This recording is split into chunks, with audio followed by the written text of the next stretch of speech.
வணக்கம். இப்போ இந்த வீடியோ ப்ரெசன்டேஷனில் நம்ம MCX சில்வர் மார்க்கெட்டில் இன்றைக்கி எப்படி ட்ரேட் பண்ணலாம் அப்படின்றத பற்றி பார்க்கலாம். அதுக்கு முன்னாடி நேற்று மார்க்கெட்டில் என்ன நடந்தது நம்ம எதிர்பார்த்தோன்னு பார்ப்போம். நீங்கள் பார்த்துட்டு இருக்கிறது 7 நிமிஷ கேண்டில் ஸ்டிக் சார்ட்டை.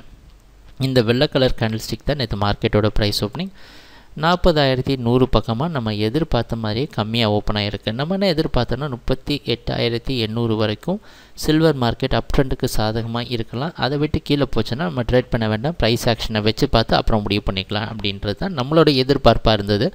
அந்த அடிப்படையில் ப்ரைஸ் ஓப்பன் ஆன உடனேயே அதுக்கப்புறமா 3,800 விட்டு கீழேயும் வந்துடுச்சு.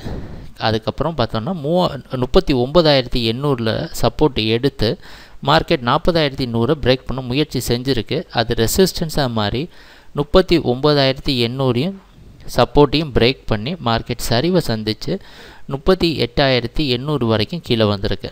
இறுதியாக 39,320 பக்கமாக க்ளோஸ் ஆகிருக்கு சில்வர் மார்க்கெட். நம்ம எதிர்பார்த்த மாதிரி நடக்கலை, ப்ரைஸ் லோவர் ஓப்பனிங். ஆனால் நமக்கு ஒரு சந்தேகம் இருந்தது சில்வர் மார்க்கெட் பொறுத்த வரைக்கும். நேற்று மார்க்கெட் ஓரளவு ட்ராப் ஆகலாம் அப்படின்ற சந்தேகம் இருந்தது.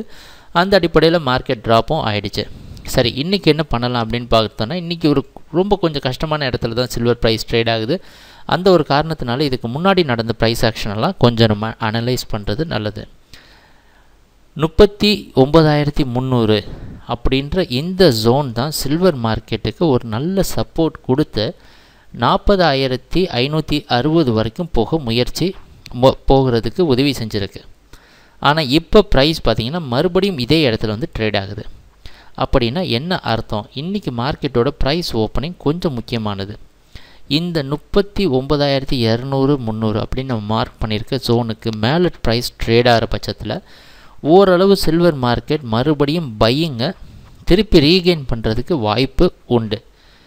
ஆனால் எந்த கண்டிஷனில் இன்றைக்கி மார்க்கெட்டோட க்ளோசிங் 39,600க்கு மேலே இருந்தால் சில்வர் மார்க்கெட் அதோட அப் ட்ரெண்டை கண்டினியூ பண்ணுறதுக்கு வாய்ப்புண்டு. ஆனால் அப்படி இல்லாமல் 39,100க்கு கீழே ட்ரேட் ஆச்சு அப்படின்னா 39,600 ரெசிஸ்டன்ஸாக வச்சு சில்வர் மார்க்கெட் அடுத்த டார்கெட்டான 38,400 தொடுறதுக்கு வாய்ப்புண்டு. அதனால் முதல் ப்ரிஃபரன்ஸ் நம்ம மார்க்கெட் ஓப்பன் ஆன உடனே எங்கே ஸ்டே ஆகுது, இந்த 39,200க்கு மேலே நிற்குதா அப்படின்றத பார்த்து முடிவு பண்ணணும். 39,100 விட்டு கீழே வந்தோன்னா செல்லிங் போய் 39,600க்கு மேலே ஸ்டாப் லாஸ் வச்சு ட்ரேட் பண்ணலாம். ட்ரேட் பண்ணுறப்ப பார்ப்போம், ட்ரேடிங் நடக்கிறப்ப பார்ப்போம் என்னென்ன மாற்றங்கள் வருதுன்னு. எங்கள் வீடியோ ப்ரெசன்டேஷனை தொடர்ந்து பார்த்துட்டு வந்ததுக்கு மிக்க நன்றி, மகிழ்ச்சி, வணக்கம்.